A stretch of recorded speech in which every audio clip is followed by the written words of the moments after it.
So we're in the basement of Proctors. We call this the Tombs.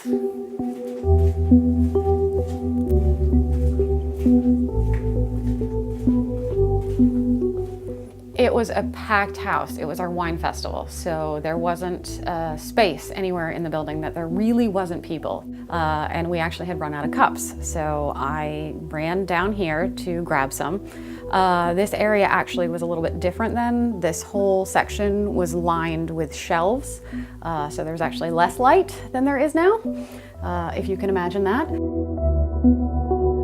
When I got down here, there wasn't anyone down here, so I turned on the light. The light switch that you see here wasn't working, so I went about halfway, maybe more, down, and I finally found some cups, and I began pulling to get them out, and they wouldn't leave the shelf, and it didn't look like there was anything holding them, and I felt like I was in a tug of war with a shelf, and I hear this giggling sound like a little kid, and I look around and I don't see that, and I'm literally, you know, in a position where I would be playing tug of war, and I am yanking and doing this type of thing, and the cups would give, and then it was like they were being pulled back in to the shelf, and I'm hearing this giggling sound, and at that point I really could not care less about the cups. I just wanted to kind of go away.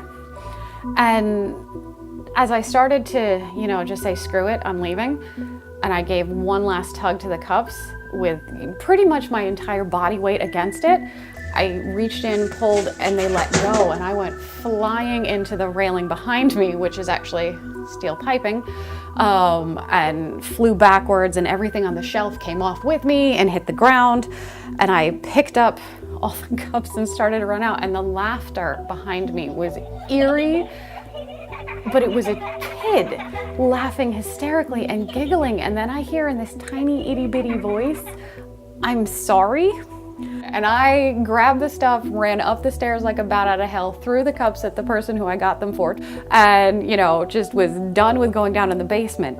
And I thought that I was done with my little basement friend, but I wasn't. He decided to follow me around. I kept hearing the laughter. Every couple of days at work, I would hear the giggling. I would hear that little eerie sound.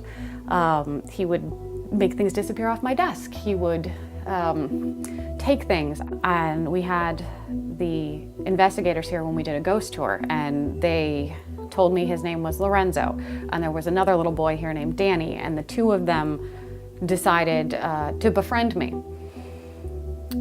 Interesting way of becoming friends with someone, but I have slowly gotten used to their tricks and gotten used to the way that they play, and I now find it comforting when I hear the giggle.